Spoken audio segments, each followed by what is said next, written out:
Good morning बच्चों।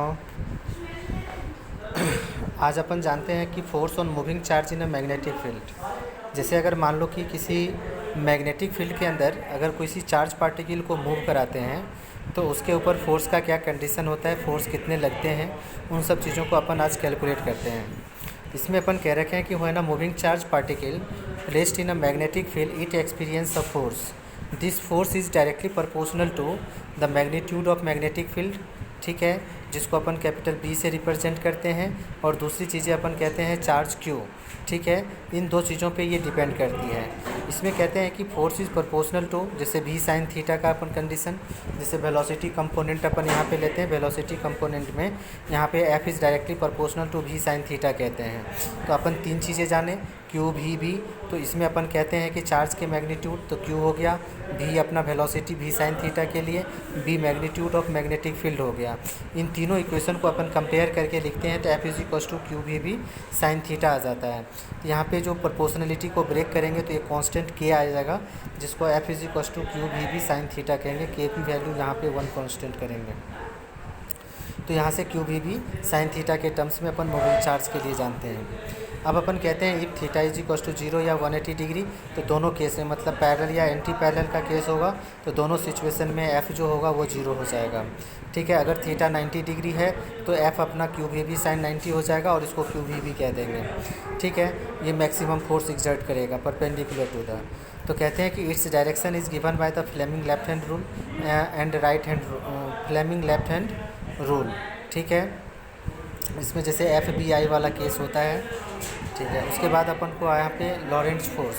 लॉरेंट्ज force के लिए अपन क्या कहते हैं बच्चों, तो देखो इसमें कहते हैं कि the total force experienced by the charge particle moving in a region both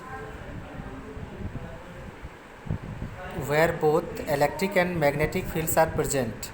ठीक है, जैसे अगर मान लो कि कोई मैग्नेटिक फील्ड का एक यूनिफॉर्म सेक्शन है, उसमें कोई चार्ज पार्टिकल अगर मूव कर रहा होता है तो उस चार्ज पार्टिकल के अंदर अपन क्या कहते हैं कि जैसे अगर वो मूव करेगा किसी मैग्नेटिक फील्ड के रीजन में तो वहाँ पे दोनों के थ्रू, मतलब चार्ज पार्टिकल मोशन में है तो वो भी फोर्स एग्जर्ट करेगा, और मैग्नेटिक फील्ड वहाँ प्रेजेंट है तो वो भी उसके ऊपर फोर्स एग्जर्ट करेगा। तो मतलब that is the combination of electric and magnetic force.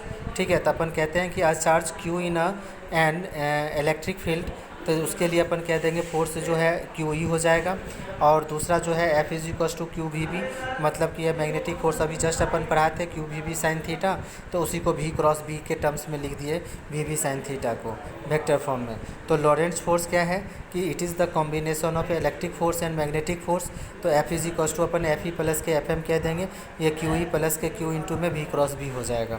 तो इसी को अपन क्यू सब्जेक्ट बना लेंगे तो ई प्लस के भी क्रॉस बी लिख सकते हैं। ठीक है, अब अपन यहाँ से वर्क डन भी निकाला जाता है कि जैसे work done by the magnetic force on a charge particle is 0। कैसे, तो जैसे हमने कहा कि एफ क्रॉस भी इज इक्वल टू क्यू भी क्रॉस बी इंटू डॉट भी। तो डॉट भी की भी क्रॉस बी की वैल्यू अपने को 0 होता है तो ये टोटल वैल्यू 0 दे देगा। तो according to Newton second law F is equal to अपन कहते हैं एम ए, इसी को हमने कहा M is equal to D B अपन में डी टी, डी बी अपन एम डी बी अपन में डी टी को हमने लिखा यहाँ पे डी भी अपन में डी टी, ये वैल्यू हमने एफ़ की जगह पुट कर दिया तो यहाँ से भी डॉट भी आ गया। ठीक है, अब अपन यहाँ पे इसी सेक्शन को हमने 2 बार लिखा। एक बार हमने क्या किया, 2 बार इसको ऐड कर दिया और 2 से डिवाइड कर दिया, तो ये सेम डिजिट है दोनों नंबर को, जैसे डी बी अपन में डी टी भी डॉट भी है प्लस के भी डॉट डी बी अपन में डी टी, इसी को हम 2 बार ऐड कर दिए और इसी को हमने क्या किया 2 से डिवाइड कर दिया, तो दोनों सेम क्वांटिटी को रिप्रेजेंट करेगा। ठीक है, तो इसमें क्या किया हमने यहाँ पे अब डी अपन में डी टी को कॉमन ले लिया तो भी डॉट भी बन गया, और भी डॉट भी अपना क्या होता है भी स्क्वायर होता है। ठीक है, क्रॉस में 0 हो जाता है, डॉट में स्क्वायर हो जाता है, तो अपन यहाँ से क्या कहेंगे m/2 डी बी अपन में डी टी, डी अपन में डी टी वी डॉट भी है तो वी डॉट भी को भी स्क्वायर कर दो, तो यहाँ से अपन क्या लिखेंगे m/2 को अंदर लेके चले गए तो यहाँ पे हो जाएगा 1/2 एम वी स्क्वायर, और यही अपना काइनेटिक एनर्जी है, और चेंज इन काइनेटिक एनर्जी ही 0 हो गया या कांस्टेंट हो गया, तो दैट मीन्स अपन क्या कहेंगे कि टोटल वर्क डन इसका 0 हो गया। तो टोटल वर्क डन ही अगर 0 हो जाएगा तो अपन सिंपल सी कह देंगे कि work done by a magnetic force on a charge particle is 0 when in placed in a constant magnetic field। ठीक है, इसको आप लोगों को ध्यान में रखना है, फिर इसके आगे की टॉपिक अपन नेक्स्ट क्लास में देखेंगे।